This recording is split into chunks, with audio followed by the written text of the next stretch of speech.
On this episode of the Violent Professional Podcast, I sit down with a former Army Ranger and retired Little Bird pilot.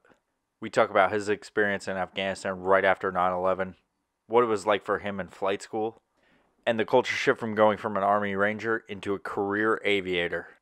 If you guys like this episode, please leave a comment below after the episode's over.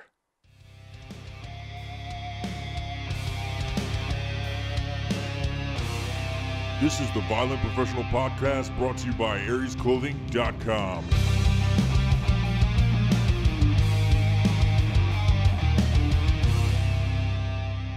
So how you been, dude? I've been good. Yeah. It's been a long time since I talked to you.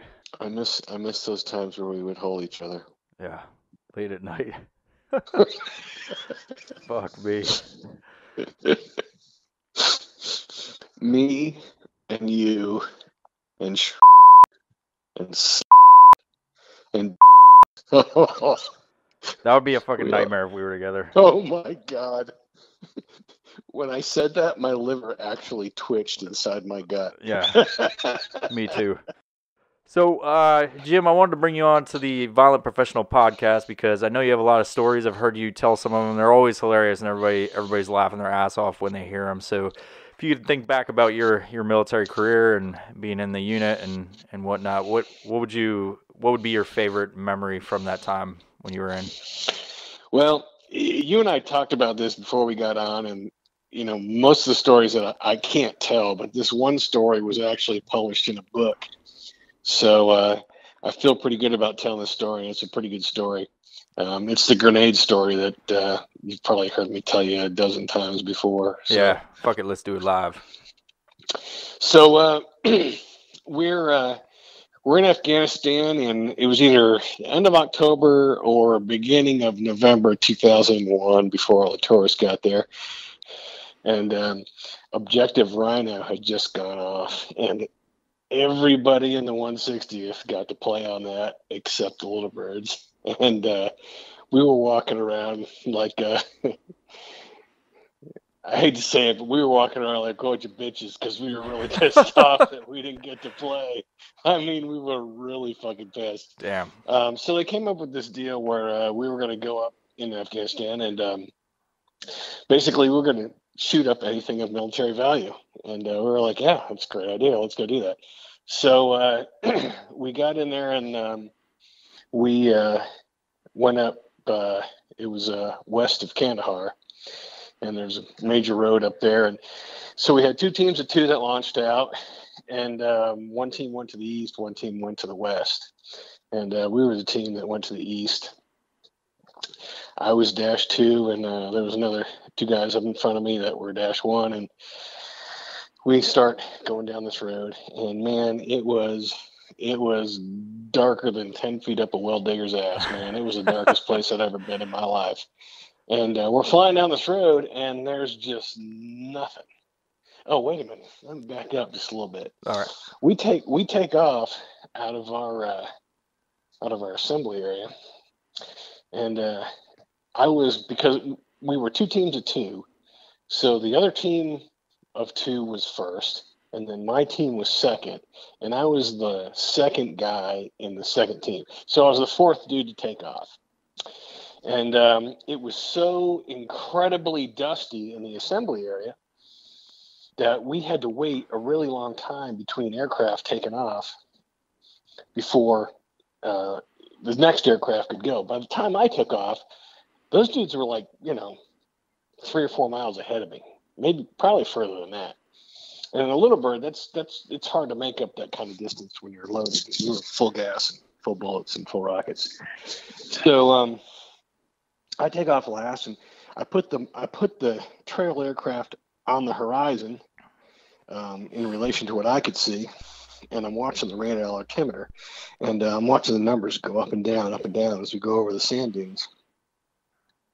And there was a digital readout, and there was also the dial, the little, arm that moved around based on what altitude you're at.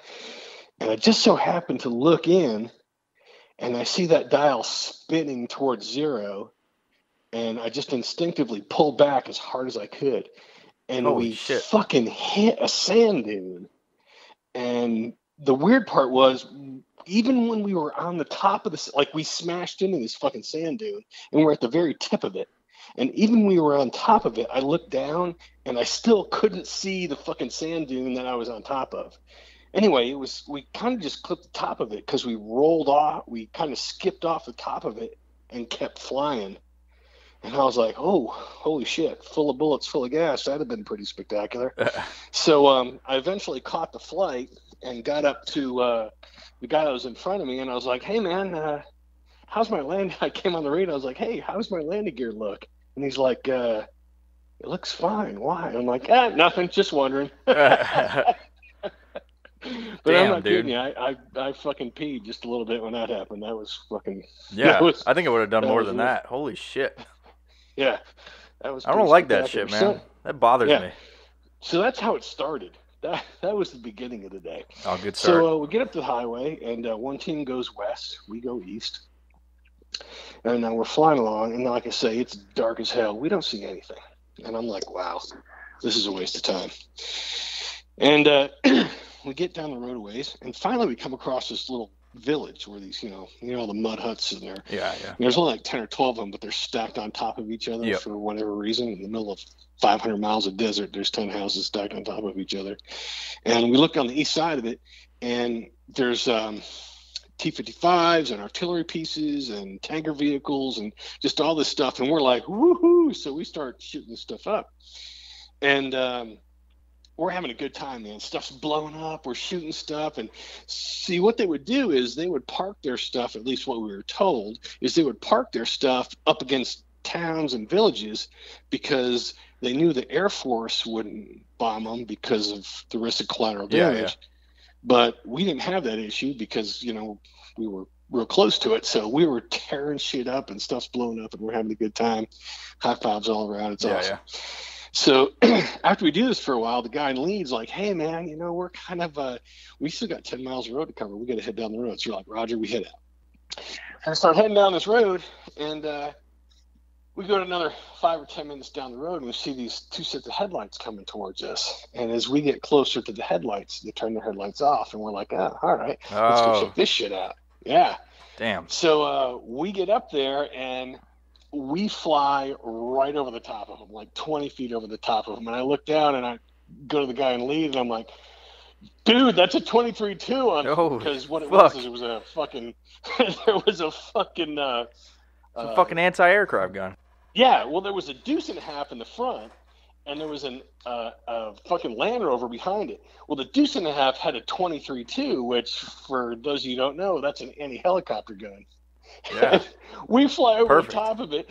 They get on this fucking 23-2, and they're doing the wheelie thing, where they crank the arms and pedal their feet or whatever the fuck they do. It'd be like Charlie Chaplin music in the background. Yeah, the little Charlie Chaplin thing to try to get the gun around on us. And the dude in the lead, he fucking wheels around, and now he's 10 feet above the ground, aimed right at this truck. Probably, he was inside 100 feet away from this fucking thing. And he's 10 feet off the ground, and he opens up with a fucking Dow 19 50 cal with armor-piercing incendiary rounds, and this fucking thing blows up. So I over the top of him, I'd come in, and I was like a 45 off of him, and I was maybe 100 feet in the air, and I was lined up on the fucking Land Rover. Well, he shoots this 23-2 and I guess he hit the magazine or whatever. But there were rounds cooking off, and the thing was on fire, and the 2 Gomers bail off the top of it. It was comical, man. We were rolling. That's fucking and awesome. I roll in on the Land Rover, and I go to shoot, and it's just nothing. The gun spins, but nothing comes out. I'm like, fucking. So I go to the guy I'm flying with. I'm like, hey, get your M4. And he's like, Roger. So breaks off and goes, hey, we're and I'm like, yeah, we are too. Let's go to fucking small arms and hand grenades. And these dudes in the Land Rover start bailing out. And there are, I don't know what the real number is, but the way I remember it, it seemed like there were 10 or 12 dudes that bailed on us. It was like a clown car, man. These dudes are rolling out of this fucking Land Rover. Half of them got AKs. They're shooting at us. We're shooting at them. So we fucking wheel around, and now we're diving over the top of them, shooting them with M4s. And then when our M4s started getting low, we had hand grenades, so we started slinging hand grenades out the windows Holy at these shit. dudes. We would like dive down and kind of line up, pull the pin, and then fucking sling the hand grenade at the dude and kind of time it so it would bounce up to where they were. Oh yeah, it was fucking awesome, man. So all this stuff's going on. We're fucking giggling like schoolgirls and having a good time. And we get this call from this other asset that's overhead. And they're like, hey, man, we need a sit rep. And the guy I was flying with, he didn't think, and he just clicked the mic and goes, Roger, our asset, our call sign is we're down to small arm and hand grenades. And I look at him and I go, dude, you just said that on SATCOM. Oh, the whole fucking country heard that. Everybody heard that. And what's even funnier is General Daly is sitting at a talk with our battalion commander, and he turns to our battalion commander and just looks at him and goes, tell me those boys aren't throwing hand grenades out of my helicopters.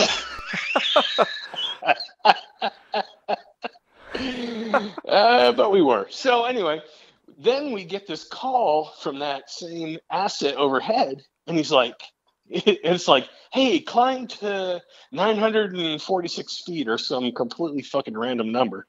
And we're like, God, whatever. So we totally ignore that, keep doing what we're doing. Jump ahead, we find out later that there was a dude on board that aircraft that had done the math and figured out that if we had climbed to whatever altitude he said and threw a hand grenade out, that it would airburst 10 feet above the ground to have maximum effect. That's fucking awesome. They're watching that and calculating for you guys.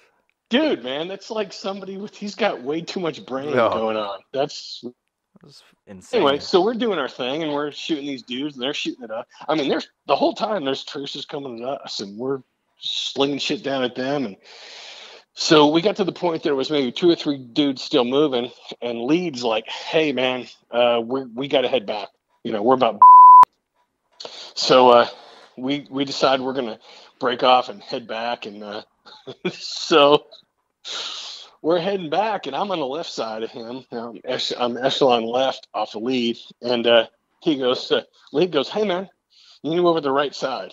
I'm like, okay. So I fly over to the right side, and all of a sudden, boom, there's this big explosion on the ground. I'm like, oh, that was fucking weird. So we get back, and we're talking about it later. And he's like, yeah, man, the guy in the other seat is like, I still got a grenade. He's like, yeah, no problem. Just put it back in the fiber. He's like, yeah, I don't have the fiber. He goes, well, you got the pin in it, right? And he's like, no. He goes, you're sitting there with a live grenade in your hand? He goes, yeah, pretty much. Holy shit. So I move over and he throws the grenade. Then we head back to get more gas and bullets and go to some more. And the cool part of the story is that's the part we can tell because that's already been printed in a book with way more detail than what I just gave you. Yeah. But after we got gas and bullets, we went back out again. And the firefight we got in after that was way more crazy than that was. But that isn't really in the public domain, so I'm going to kind of just keep your fucking mouth shut. Keep my mouth shut because that's the way it should be. But that's so fucking awesome. Like I've heard that story before, but every time it's fucking like new to me because it's so fucking hilarious. It gets better every time I tell it, man. Yeah. It's fucking amazing. But now, like, you've got a bunch of people listening that have never heard it, and they're going to be like, what the fuck? We don't know this shit happens. Like, I mean, they could read that book. So this is a funny story that has to do with that. Is I went to the AGOS school for the Air Force, and I'm sitting there in the audience there, and the first day of class, they have a representative of every type of asset get up and talk about what they do. So fucking F-16 guy gets up there and he talks F-16 guy stuff, and an A-10 guy talks A-10 guy stuff, and bomber guy, a B-1 guy talks bomber guy stuff. So then this fucking actually, he was a CCT guy. He gets up and he talks all the special operations helicopter stuff. And he talks about 53s and he talks about Pavehawks. And then that talks about 47s. And then he shows a picture of a Little Bird gun. And it's a picture of a fucking 86. And he just sits down on the edge of the stage and he goes, let me tell you about these fuckers. And then he tells the grenade story that I just told. And about 2 rows away from me, there was this dude that had a forehead that was about 18 inches tall. That was a B-52 guy. And he goes, that's fucking bullshit. And I'm like, yeah, no, that's not bullshit. I was in that flight. And the cool part about that was I stayed very drunk for the rest of the time I was there and didn't have to buy a drink. So that was pretty cool. That's fucking awesome. Fucking savage, dude. Like, you have like such an interesting background, like, because I know you were a ranger before and then you became, a pilot. The fact that you can look from the ground and air perspective, I bet that was immensely helpful in your time as being a Little Bird pilot. Yeah, when I was a kid, I always wanted to be a fighter pilot. When I stayed home sick from school, I would draw pictures of P-51 Mustangs and F-104s and stuff like that. And wanted to go to the Air Force Academy. And then when I was about junior high, I started reading about what the modern fighter pilot was. And, the guys in Vietnam who shot missiles over the horizon. And the dude in the back seat was actually the guy who pressed the button. And sometimes they didn't even see who they were shooting. Just all this stuff. And I was like, yeah, dude, that's not what I want to do. I want to be like Gabreski and those guys in World War II that got within 200 meters of 200, sometimes 100 feet or 100 meters of their target and had iron sights and fired their 650 cals and blew the dude up and had to fly through the shot. And I was like, that's what a fighter pilot is. But I found out that didn't exist anymore. So I was like, yeah, I don't want to do that. So eventually I went in the Army as a Ranger, which was probably the smartest thing I ever did in my life. If I had not gone to a Ranger battalion, I would not be a pilot, and I sure as hell would not have made it to the 160th, because going to a Ranger battalion taught me what it meant to be a real soldier, a real warrior, somebody that, you learn that your mind is the weakest part of your body. And if you convince your mind of what you want to accomplish, you will accomplish it, whether your body thinks you can or not. Yeah, it's got to transcend your whole life pretty much after that. What's fucked up is you and I know what I'm talking about. There's probably a lot of people out that are listening to this that understand that, but there's a lot of people that think I'm talking bullshit, but that's the truth, man. You fucking learn that you can accomplish way more than you think you can. Yeah, it's cool.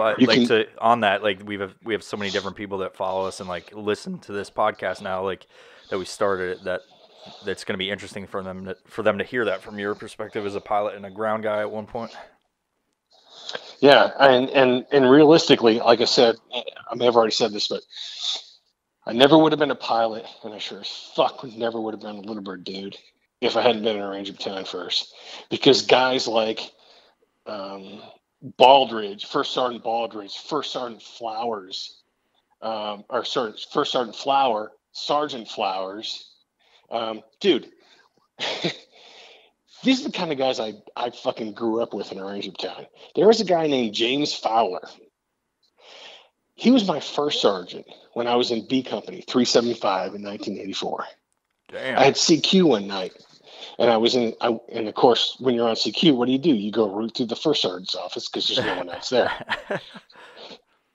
So on the wall is this framed write-up. It's a piece of paper that was typed on a manual typewriter, and you could tell it had been crunched up, like somebody had fucking balled it up and said, fuck this shit, and then smoothed it all out and put it in a frame. And it was his write-up for one of his Silver Stars. Oh. Then Sergeant Fowler was a squad leader and came in contact with the NVA. He was shot through the neck. So he chased the motherfucker down and stabbed him to death. It said that in the write-up? But it didn't say motherfucker, but it said all that other stuff. Yeah, that would be awesome. Fucking chased him down and stabbed him. That's a bad motherfucker. It's so like Samuel L. Jackson wrote that write-up. Oh, wait, it gets better. So here's the deal. I'm 20 years old. I'm in the best shape of my motherfucking life. We just finished a 12-mile road march in Georgia with a fucking Ranger ruck on in however, 95-degree humid heat. And I'm pretty fucking smoked. And here's this dude that's, pushing 40 years old. And he's like, gather around, Rangers. We need to talk a little bit. And he's like, Rangers, I'm afraid the doc says I'm going to have to take a knee. I've been doing chemo for about 2 months now, and they're telling me that I've got to stop. What? Did you just say you're taking fucking chemo? You're almost 40 years old and you're taking chemo, and I'm almost dead from this fucking road march, and you let it, motherfucker. Damn. Yeah. So he actually had Graves' disease, which is a form of cancer. He was doing road marches while taking chemo. Holy fuck. That's a bad man right there. That's a bad motherfucker right there, yeah. So those are the kind of guys that I was around, and how can you not learn to be a better person being around people like that? I mean, yeah, it's almost a hard set of shoes to follow. That's yeah. So what made you like go from being what was your inspiration to go from being like a Ranger? Because I know you love that. But what made you want to be a Little Bird? Like I know you guys are around that a lot, like seeing the Little Birds. But what was the moment? We saw Little Birds a lot, and one time I was actually it was the first time we ever worked with the Little Birds, and I was I was sitting on one of the lift assets, and we were flying towards an objective, and I was watching the AHs, the attack assets, and they were escorting us. And as we got closer, they passed us, and they bumped up. And they nosed over and they shot minigun and rockets. And I was like, that is the coolest fucking thing I have ever seen in my entire life. And we came back around and we landed, and I went up and talked to the pilot, and I was like, hey man, you know what? First of all, I looked in the cockpit. He had a grease pencil mark on the windscreen as this fire control computer. Oh, that's awesome. And I asked him about it. He said, yeah, cost 35 cents, never breaks. So I was like, what do I need to do to be able to do this? And he goes, well, flight school would be a good start. And I was like, great, how do I do that? And he fucking told me how to put all my shit in, and I did. And that's all I ever wanted. I swear all I ever wanted to be was a fucking Little Bird gun guy after that. That was everything I wanted to do. Yeah, you accomplished that goal. So, that's awesome. Well, yeah, I mean, and there was a lot of luck and a lot of people that helped me out to get there, but yeah. Awesome. So after that, like you put in your package and then you went to flight school. What was that like? Because you never really hear about that kind of stuff, but it's all the stuff that I think is interesting is the in between, like the stuff nobody really talks about. Yeah, flight school was a bit of an experience for me. So for those of you that aren't in the military, there's a big difference between the infantry and aviation to begin with. There's a huge difference between a Ranger battalion and aviation. And I went from a Ranger battalion to flight school just about the time all of this political correctness had hit the regular army. But it had not hit the Ranger battalion when I left. So when I showed up there, I had a completely different mindset than the people who were running the joint. And it led to some pretty interesting experiences for me. This must have been a huge like culture shock coming from that kind of shit. Yeah, fucking huge. So because I was a squad leader Ranger battalion, they made me the platoon sergeant of this fucking warrant officer class. And probably 65% of the class was guys that were straight from high school to flight school. So they'd gone to basic, and now they're in the warrant officer program.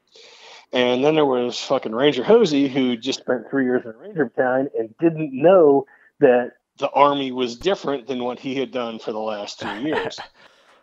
So we go out on our very first fucking company run, and I'm out there calling cadence for the platoon, and I'm calling like Ranger cadence from back in the day, and it was like, you know, it was fucking awful. It was really obscene. and I thought that was normal. I thought it was totally cool.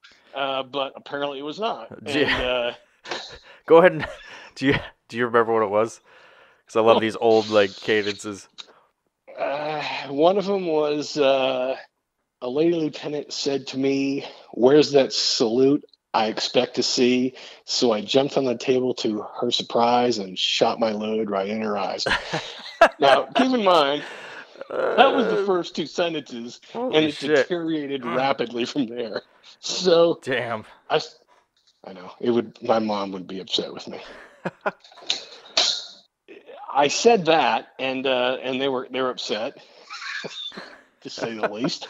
And I was like, okay, cool. So we get a little further down the road, and this kind of overweight female falls out of the formation. Now, let's go back to my background. I came from a Ranger battalion. Back in the day, I had never seen anybody fall out of a battalion run. I had seen maybe in 3 years, 2 or 3 guys fall out of a company run. And we would spin on them and kick them as we went by. And when they fell out, they were like on the fucking ground puking. I mean, they fucking fell out. Now, squad run was a little different because, you know, you could get some dude that could run like a deer, and he would just, you know, he'd run your dicks in the dirt. And that was all cool. But there were certain standards for time that you had to meet for a battalion or company run, which were all way, way faster than what we had to do for this run. So we're running along, and this large female is kind of like, boom, and just steps out of the formation like, wow, that was tough. And I immediately snap into my Ranger squad leader mode, and I'm like, get your fat fucking ass back. What the fuck is wrong with you? And start explaining to her the error of her ways and how she should reconsider her life choices. Damn. Well, the black hats really didn't see things my way, and the next thing I know, I'm surrounded by 4 of these dudes, and one of them's got the brim of his cap right on my nose, and he's like, blah, blah, blah, blah, blah, blah, and I don't even remember the words coming out of his mouth, but I remember just kind of tilting my head like a dog and looking at him and go, what are you yelling at me for? She's the one that fucking fell out. And as soon as I said that, they all lost their fucking minds and started screaming at me. Holy shit. So fast forward about an hour, and I'm in the commander's office. Keep in mind, this is my first day of flight school. And he was like, sits me down, and he paces back and forth in front of me to come and Sam, and he goes, all right, Jim. And when he said Jim, that was the first time in 3 years that anyone in the military, especially someone who outranked me, had ever called me by my first name. And it really kind of like freaked me out a little bit. And he's like, Jim, I appreciate your enthusiasm, but this is not a Ranger battalion.